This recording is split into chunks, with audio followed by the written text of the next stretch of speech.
Step 1. Take or upload clear photos of your hair loss. Step 2. Select the area of hair loss on the head. Step 3. Choose your output language. Step 4. Submit the photos for AI analysis.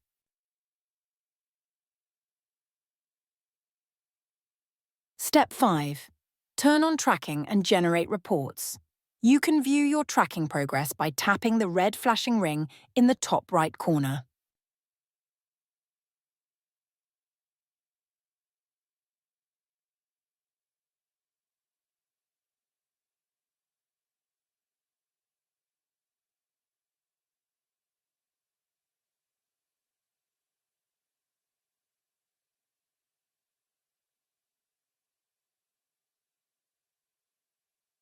Step 6. Keep tracking your hair loss by uploading new photos over time and submitting them for AI analysis.